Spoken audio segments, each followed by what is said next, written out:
మనలో చాలామంది గోల్కొండ కోటను చూసి ఉంటాం. ఆ శిథిలాల వెనక ఒకప్పుడు దాగి ఉన్న కథేంటో తెలుసా? ఇది కేవలం ఓ పాత కోట కాదు, ఒకానొకప్పుడు ప్రపంచ వజ్రాల వ్యాపారాన్ని శాసించిన ఒక మహానగరం. దాని కథంటే కేవలం సంపద గురించే కాదు, అద్భుతమైన తెలివితేటలు, ఊహకందని వైభవం గురించి కూడా. సరే, ఆ కథేంటో వివరంగా చూద్దాం. సరే, ఈ కథలో మనం ఏం చూడబోతున్నామో ఓసారి చూద్దాం. ముందుగా, ఈ కోట నిర్మాణం వెనుకున్న అసలు రహస్యమేంటి? అది ఒకటి కాదు, 3 కోటలని ఎందుకంటారో తెలుసుకుందాం. ఆ తరువాత ఇది ప్రపంచ వాణిజ్యానికి కేంద్రంగా ఎలా ఎదిగింది, అక్కడి వైభవం, విలాసాలు ఎలా ఉండేవి, మరి చివరగా ఇంతటి సామ్రాజ్యం ఎలా అంతమైందో కూడా చూద్దాం. అయితే గోల్కొండ గురించి తెలుసుకోవడంలో మొదటి అడుగు దాని నిర్మాణం. ఇది కేవలం రాళ్లతో కట్టిన ఓ పెద్ద కట్టడమనుకుంటే పొరపాటే. ఇది శత్రువుల్ని చిత్తు చేసేలా పనిన ఒక అద్భుతమైన వ్యూహం. అసలు గోల్కొండ అంటే ఏంటి? ఈ పేరు వినగానే మన కళ్ల ముందు ఏం కదులుతుంది? ఓ పెద్ద కొండ, దానిమీద ఓ కోట, అంతేనా? నిజానికి అదొక్క కోట కానే కాదు, అదొక నగరం. ఒకదానిలో ఒకటిగా నిర్మించిన 3 కోటల నగరం. అంటే ఎలాగంటే ఓ ఉల్లిపాయ పొరల్లా ఊహించుకోండి. బయట ఒక కోటగోడ, దానిలోపల ఇంకోటి, దానిలోపల మరోటి. ఈ గోడల మధ్యలోనే అసలైన నగరం, జనజీవనమంతా ఉండేది. భలే ఉంది కదా ఆలోచిస్తుంటే. ఈ నగరం ప్లానింగ్ చూస్తే నిజంగా ఆశ్చర్యపోతాం. దాని చుట్టుకొలతెంతుంటుందో తెలుసా? దాదాపు 7 మైళ్ళు. రక్షణ కోసము ఏకంగా 87 బురుజులు. నగరాన్ని కూడా ఇప్పుడు మనము కాలనీలు అన్నట్టుగా అప్పట్లోనే మహల్లాలుగా విభజించారు. ఇక వీధులంటారా, ఎంత వెడల్పుగా ఉండేవంటే ఏనుగులు, ఒంటెలు కూడా హాయిగా వెళ్ళిపోయేవి. అంటే ఆలోచించండి, ఇది కేవలం కోట కాదు, రక్షణ, వాణిజ్యం, ప్రజల జీవనం అన్నింటినీ దృష్టిలో పెట్టుకుని కట్టిన ఒక పక్కా ప్రణాళికాబద్ధమైన నగరం. సరే, ఇంత పెద్ద నగరం నడవాలంటే దాని వెనుకున్న అసలైన శక్తి ఏంటి? డబ్బు, దాని ఆర్థిక వ్యవస్థ. గోల్కొండ అంటే ఏదో ఒక ప్రాంతానికి పరిమితమైన శక్తి కాదు, అది ఒకప్పుడు ప్రపంచ వాణిజ్యానికే కేంద్రబిందువు. ప్రపంచం నలుమూలల నుండి సరుకులు అన్నీ మచిలీపట్నం ఓడరేవుకు చేరేవి.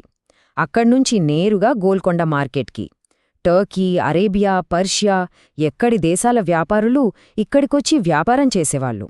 దాని ప్రాముఖ్యత ఎంతలా పెరిగిందంటే దానికేకంగా తెలంగాణ, ఈజిప్ట్ అని పేరొచ్చింది.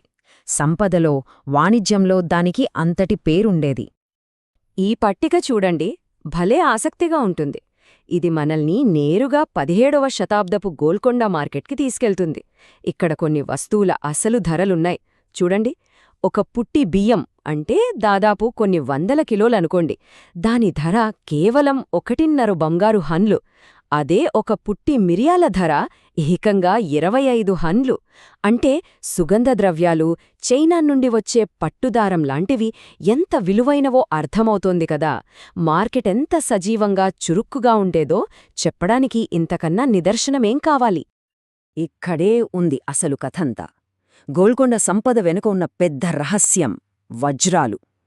కొన్ని శతాబ్దాల పాటు ప్రపంచంలో దొరికే అత్యంత పెద్ద, విలువైన వజ్రాలకు గోల్కొండ ఒక్కటై చిరునామా. ప్రపంచంలోని ఎందరో రాజుల కిరీటాలను అలంకరించిన వజ్రాలు ఇక్కడినుంచి వెళ్లాయి.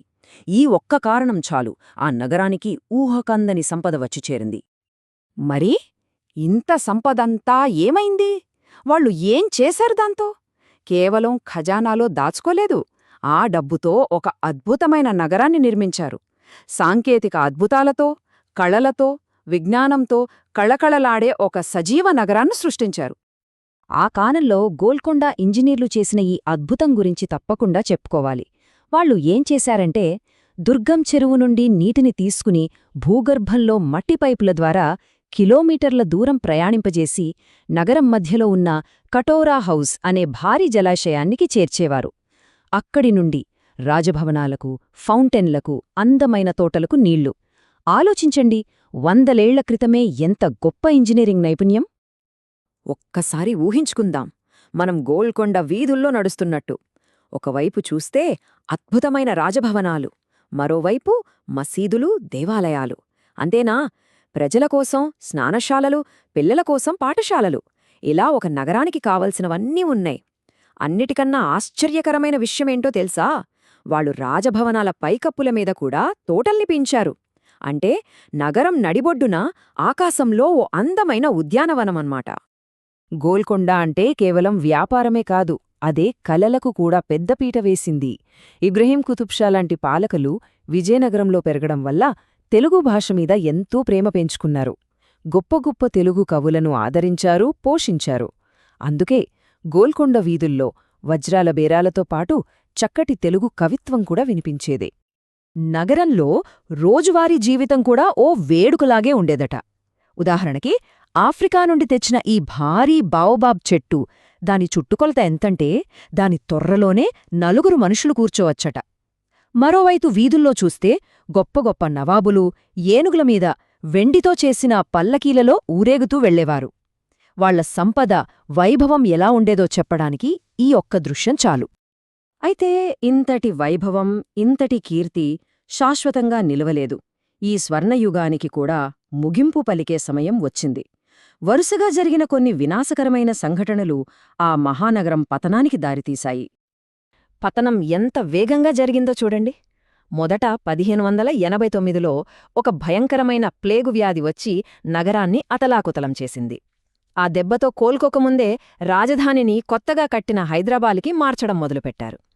ఇక చివరి దెబ్బ 1687లో మొఘల్ చక్రవర్తి ఔరంగజేబు. నెలల తరబడి ముట్టడించిన కోటను గెలవలేక చివరికి మోసంతో దొంగదారిన లోపలికి ప్రవేశించి కోటను స్వాధీనం చేసుకున్నాడు.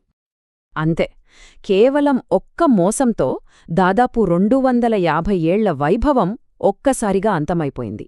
వజ్రాలతో కళకళలాడిన మార్కెట్లు మొగబోయాయి. గొప్ప గొప్ప రాజభవనాలు శిథిలాలుగా మిగిలాయి. అలా ఒక శకం ముగిసిపోయింది. ఈరోజు గోల్కొండ నగరం మనకు శిథిలావస్థలో కనిపించవచ్చు. కాని దాని కథ, దాని వజ్రాల గురించి, దాని అద్భుతమైన ఇంజనీరింగ్ గురించి, దాని కళల గురించి ఈరోజుకి మనం మాట్లాడుకుంటున్నాం. ఇది మన ముందొక ప్రశ్ననుంచుతుంది. గొప్ప గొప్ప నగరాలు, నాగరికతలు కాలగర్భంలో కలిసిపోయినప్పుడు కేవలం శిథిలాలు మాత్రమే మిగులుతాయా? లేక వాటి వెనక ఉన్న కథలు కూడా ఎప్పటికీ బ్రతికే ఉంటాయా? ఆలోచించాల్సిన విషయమే.